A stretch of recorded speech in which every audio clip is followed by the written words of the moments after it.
26 জানুয়ারি 2026 সারা দেশের সঙ্গে তাল মিলিয়ে বামুটিয়া ব্লকের উদ্যোগে ব্লক প্রাঙ্গণে যথাযোগ্য মর্যাদা ও উৎসাহের মধ্য দিয়ে ভারতের ৭৭তম প্রজাতন্ত্র দিবস উদযাপিত হয়। সকাল ৯টায় জাতীয় পতাকা উত্তোলন করেন বামুটিয়া পঞ্চায়েত সমিতির চেয়ারম্যান দীপক কুমার সিংহ।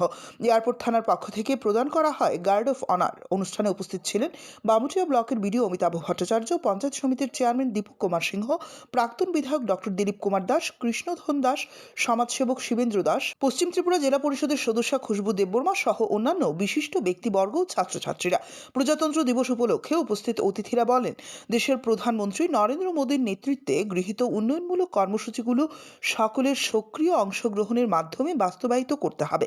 পাশাপাশি ছাত্রছাত্রীদের উদ্দেশ্যে তারা বলেন, পড়াশোনার পাশাপাশি মানবিকতা, দায়িত্ববোধ ও শৃঙ্খলা বজায় রেখে চলাই ভবিষ্যৎ ভারতের ভিত্তি, কারণ আজকের ছাত্রছাত্রীরাই আগামী দিনের ভারত গড়বে। ব্যুরো রিপোর্ট, অবিরাম 24x7।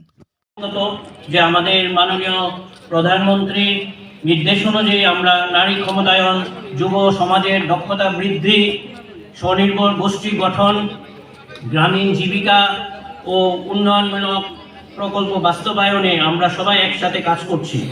এই উন্নয়নের যাত্রায় জনগণের সক্রিয় অংশগ্রহণই সবচেয়ে বড় শক্তি। আজকের দিনে বিশেষভাবে আমি গান্ধীগ্রাম স্কুলের যেসব ছাত্রছাত্রী এবং এলাকার যেসব ছাত্রছাত্রী এবং ছোট শিশুরা এসেছেন, তাদেরকে আমি বলতে চাই যে তোমরাই আগামী দিনে বিশেষভাবে ভবিষ্যৎ, ভারতবর্ষের ভবিষ্যৎ। পড়াশোনার পাশাপাশি শৃঙ্খলা, মানবিকতা ও দেশপ্রেমকে জীবনের মূলমন্ত্র করবে। আসুন এই প্রজাতন্ত্র দিবসে আমরা শপথ নিয়ে সংবিধানের প্রতি শ্রদ্ধাশীল থাকব, দেশের ঐক্য ও অখণ্ডতা রক্ষা করব এবং একটি উন্নত, আত্মনির্ভর ও শক্তিশালী ভারত গঠনে